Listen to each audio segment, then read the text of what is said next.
All right, let's settle down. We have Merve Gulmez. She's going to talk about friend or foe, exploring in-process isolation to maintain memory safety for unsafe Rust. Thank you very much. Thank you for your introduction. Hello, everyone. I am happy to be here. Okay, let's get started. I hope that one will work now, or okay. It doesn't work. As you see, previous presentation, I talked about this uptake of Rust and a lot of project, for example, Rust for Linux or Mozilla, or currently is happening is Rust in Windows OS. For example, Mozilla is now 11% is Rust, and the others different languages, for example, C and C++. Of course, that one is all gradual developments requires mixed language application. Also today we saw previous talk, they talk about unsafe Rust. Rust has actually hides two languages, one of them is safe and the other one is unsafe Rust. And unsafe Rust doesn't enforce memory safety guarantees, and why we need it. Sometimes we want to do some low-level control over implementation details, or sometimes we need it for optimization. And in Cherry Talk, they did really demo here, and unsafe Rust actually can violate completely Rust application memory safety. Like they can do reference route pointers, or they can allow us to call unsafe functions via foreign function interface. And academic work shows that more than 72% of Rust creators depend on at least one unsafe FFI. And now we have two things, safe Rust and unsafe Rust. And unsafe Rust say that, trust me, I know what I am doing. Should we really trust, or should we do something and put on shield? And the gap is here actually, I already mentioned this mixed language application undermine memory safety guarantee of safe Rust. And as a result, isolation is really needed. And I am a PhD student, I am a researcher, and a lot of academic works to address this issue. We have a lot of academic work, for example, airing, trust, sandcrust, or so on. But what is the difference between these different academic publications? They either say that, okay, we should use process-based isolation or we should use in-process isolations. And when you have process-based isolation, firstly, you have integrity. It means that each process running its own virtual memory space. And also the other nicest things, you have resilience. It means that each process its own failure boundary. And if one process is crash, the other one will not affect it. And a good example for that one, multiprocess software architecture. And the other side, we have in-process isolations. It means that you have a one address space, and inside this one address space, how we can isolate one part of it. For example, you want to protect just a key, or you want to protect one part of applications. Of course, if you have in-process isolations, can significantly reduce the runtime cost, because context switching compared to traditional process isolation is lower. And I put here early approaches. This small box, and inside the small box means that in-process isolations, and the other we have just sandcrust provide the process-based isolations. And I would like to highlight something. Just one of them is offer actually two of them is offering crash resistance, sandcrust, but this is process-based isolations. Also, we have STRET here, but STRET doesn't support so for Rust, just it supports C applications. And I did some measurement, and according to this measurement, if you have process-based isolation, actually it is 10 times higher than compared to in-process isolations. But the gap is here between the gap is here actually can be provide best of the both worlds. It means that can we have integrity and failure boundary similar to process-based isolations, and we want to also have lower overhead similar to in-process isolation.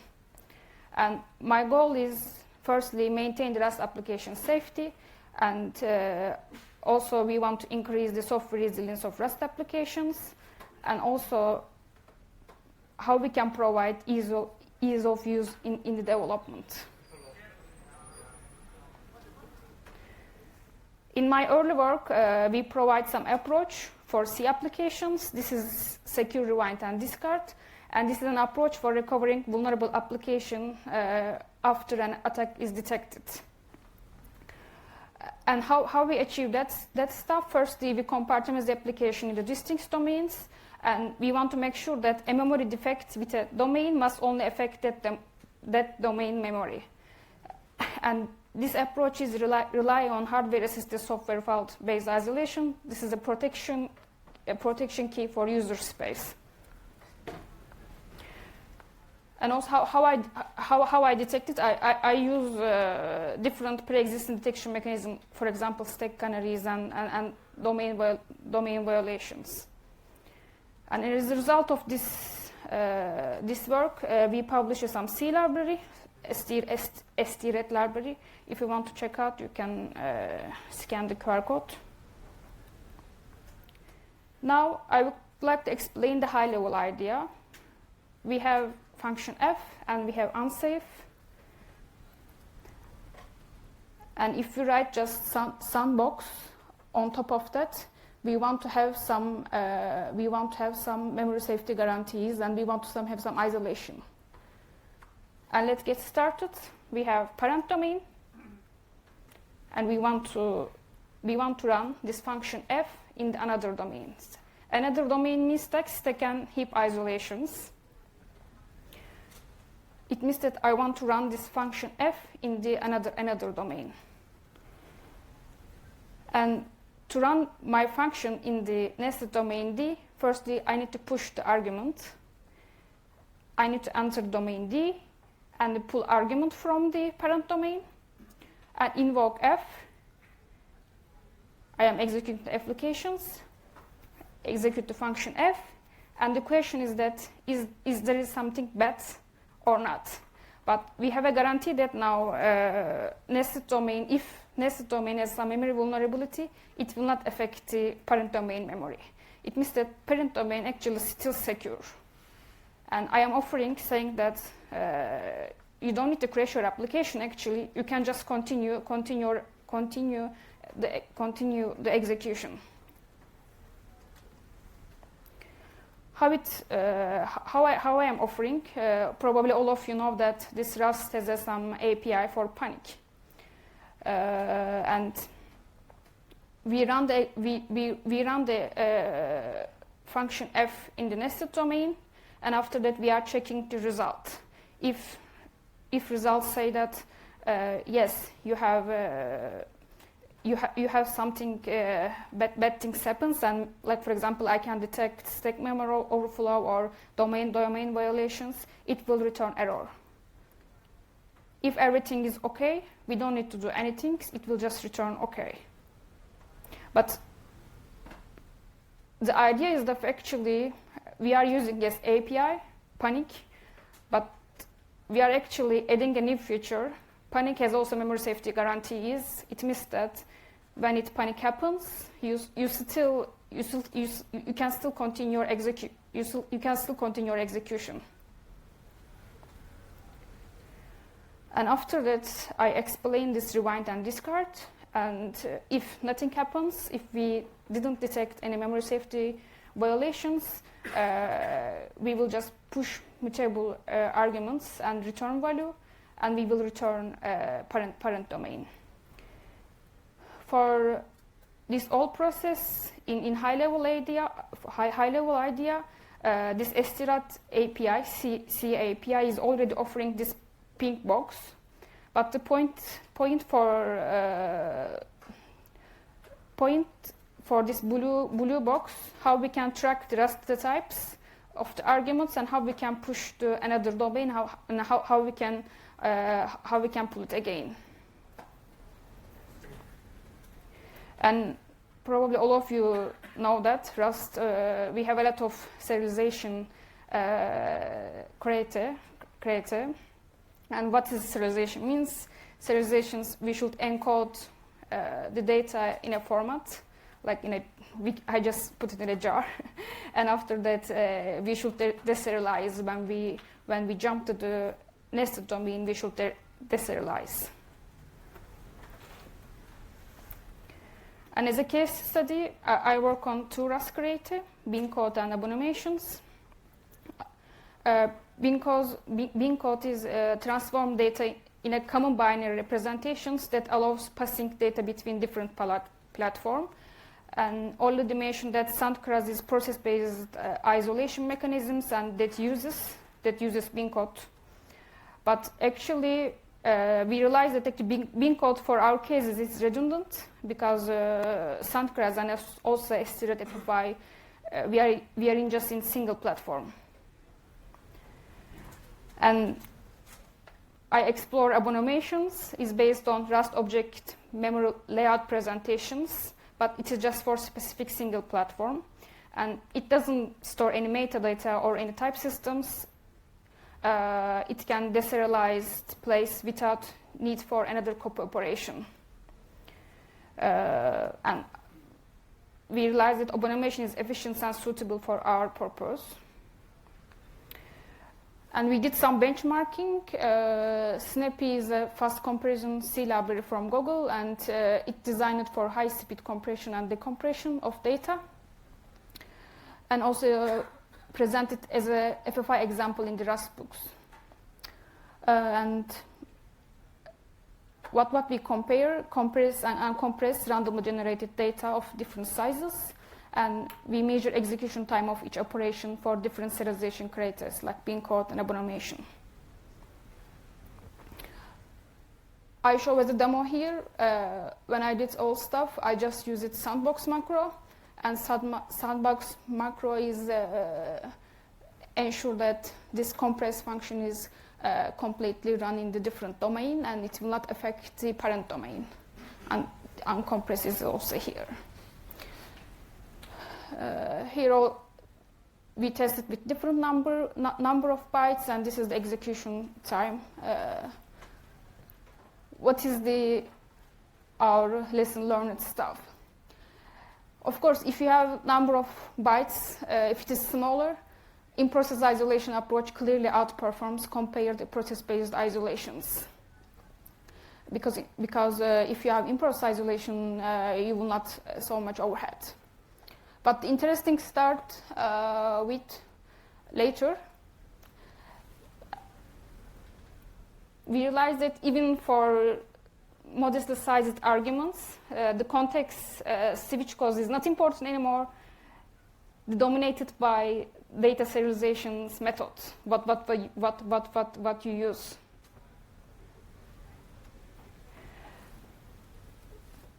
And our lesson learned 3, the data serialization method can significantly impact performance, and it is critical to optimize it for different cases.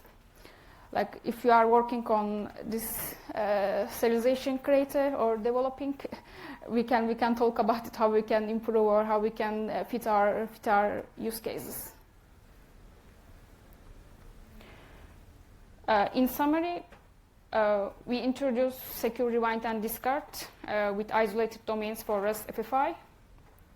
And we have two goals. Firstly, we want to protect integrity of Rust application from memory safety violation in Unsafe program. But the main point is that actually I would like to highlight we are increasing the Rust application availability because we have a still option for if unsafe portion of our applications is did some memory safety, we can return back. We have option there. And I provide a ST-retrosafety creators. It is open source. If you would like to try. And what is our takeaway? In-process isolation approach clearly outperforms compared to process-based isolations. But other important things is that data serialization method can significantly impact of the performance. Thank you. If you have a question.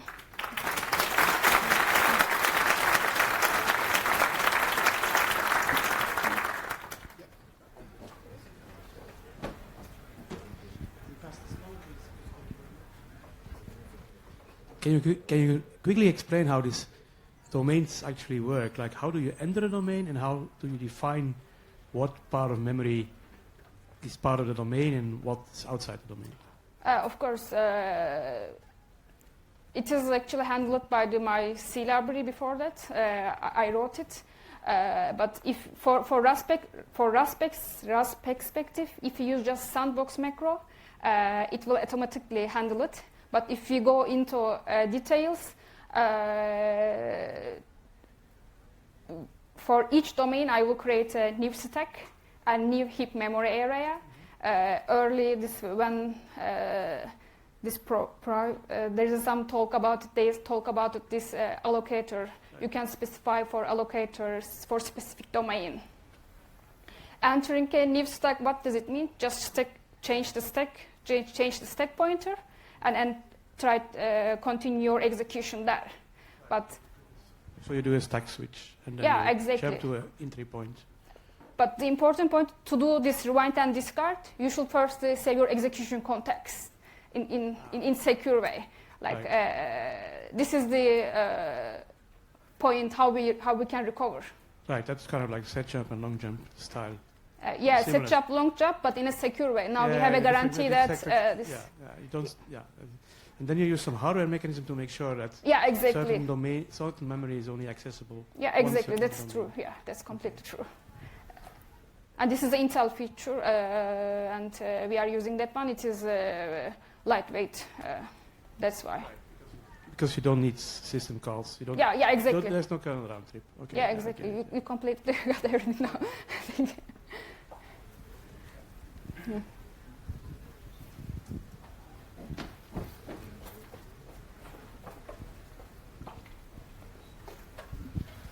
First, thanks for the great talk. And then when deciding which piece of memory you put in the new domain, the global state is shared between the different domains, or you copy all the global state? Current version is just supporting heap and memory. Heap and memory, but for the global shared, yes, you should copy and pass it, and according to your application, you should change it. But as a future work, I would like to support also this, how we can actually sync between different domain the global shared state. That could be very costly, right? Sharing, copying the global state could be very costly. Yeah, and exactly. If it's but const, for example, here also, even though I have in-process isolations, changing arguments between domains create a lot of overhead. Yes, this is the bottleneck now, how we can improve actually this part, how we can pass the function argument one domain to another domain. This is the actual cost actually. And second question, you copy back all the mutable arguments, but do you use that even if they are not changed, or do you do that all the time? I am just pushing this. If they are mutable, I am pushing the argument and. Yeah, but you don't check if they have been changed by the function. If they are mutable, then you copy them back. Yeah, exactly. Okay, so it's a static check and not a runtime check. Thanks. Thanks for a nice question. Awesome. Sorry, unfortunately, that was all we had time for. Can we give another thank you to Merve?